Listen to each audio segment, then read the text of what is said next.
há um longo processo pela frente, mas nós queremos convencer, o governo Bolsonaro quer convencer os parlamentares do aceito desse projeto. Quando eu fui convidado para ser ministro da Justiça, uma das minhas pautas foi, olha, nós temos que endurecer contra crime organizado, crime violento e crime de corrupção. E é exatamente isso que fui orientado a fazer pelo senhor presidente Bolsonaro. Eu acho que esses fenômenos, esses problemas afetam a qualidade de vida de toda a população brasileira, eles estão interligados. É importante nós termos medidas consistentes, como eu acredito que são essas previstas no projeto, para lidar com esses três problemas ao mesmo tempo. Muitos homicídios estão relacionados aí ao crime organizado, disputa de tráfico, em assassinato de dependentes químicos que não conseguem honrar suas dívidas. O crime organizado também é uma fonte de corrupção de agentes que deveriam combatê-lo. Claro que é uma minoria, mas isso acontece, acabam corrompendo para buscar impunidade. E, por outro lado, a corrupção também esvazia os recursos públicos necessários para enfrentar o crime organizado e o crime violento. É um projeto que segue na linha do que foi me orientado o senhor presidente da República, Jair Bolsonaro, e nós pretendemos apresentá-lo. Então, logo assim o presidente decida, o que ele só poderá fazer, evidentemente, após estar restabelecido completamente. Não devemos perturbá-lo nesse momento. Embora ele já esteja trabalhando, aqui é necessário aí uma atenção especial. Ministro, o senhor vai voltar com mais tempo para esclarecer todas as dúvidas dos parlamentares? Olha, o que eu disse aos parlamentares, essa é uma reunião inicial e o governo federal, o Ministério da Justiça, está totalmente à disposição para recebê-los, para vir aqui, para conversar com eles, resolver essas dúvidas. Qualquer questão, está aberto o diálogo. Há sugestões pertinentes, nós também esperamos sugestões relevantes aí da população, da sociedade civil, da imprensa. Nós até já fizemos algumas alterações no projeto inicial, a pedido dos governadores, nós apresentamos os projetos a eles segunda-feira. Os governadores dos vários partidos, inclusive da situação, inclusive da oposição, partidos que apoiam e partidos que normalmente não apoiam o governo, fizeram declarações sem comprometimento em detalhes, mas fizeram declarações favoráveis ao projeto. Nós incorporamos algumas dessas sugestões. Alterações, por exemplo? Olha, foi solicitada uma preocupação do projeto em habilitar as polícias de retirar criminosos perigosos com armas pesadas da rua. E os governadores fizeram uma sugestão específica para um dispositivo que é o 310, parágrafo 2º do projeto. Aí, para o detalhamento, eu vou remeter a senhoras e senhores a dar uma olhadinha na nova redação para poder entender o que foi inserido ali a pedido dos governadores. Mas a ideia é essa, tirar pessoas, muitas vezes com armamento pesado e com indicativos de serem membros de organizações criminosas, da circulação, protegendo o cidadão. Ministro, houve uma interpretação da defesa dos policiais?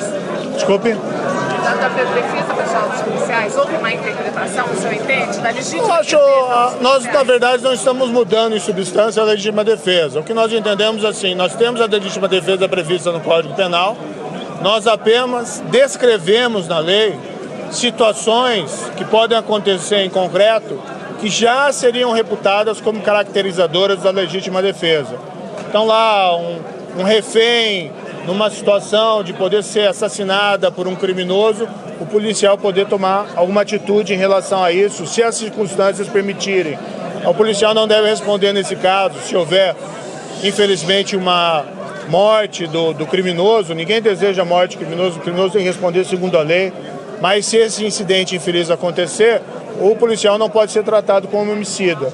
Então nós simplesmente descrevemos na legislação situações que já são caracterizadoras pela atual lei de legítima defesa. Por que isso?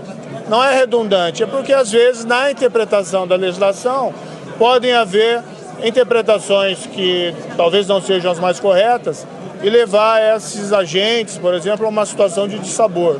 A outra situação, veja, uma pessoa em legítima defesa às vezes reage a uma agressão e a lei exige que, para caracterizar a legítima defesa, seja uma injusta agressão que ele reaja e use moderadamente.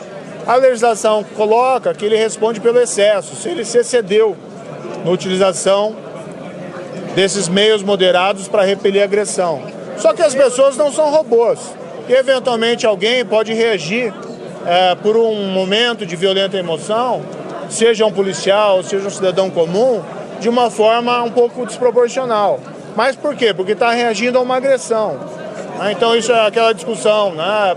Alguém vem armado em sua direção, a pessoa tem uma arma, reage, atira, quantos tiros são necessários, quando começa a caracterizar excesso.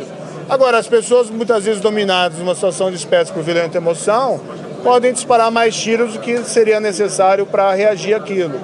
Houve aquela situação anos atrás, né, que ficou famosa, daquela artista, a Ana Hickman, cujo irmão reagiu a uma agressão, chegou a ser processado, foi absolvido, porque na época o juiz reconheceu que não havia excesso.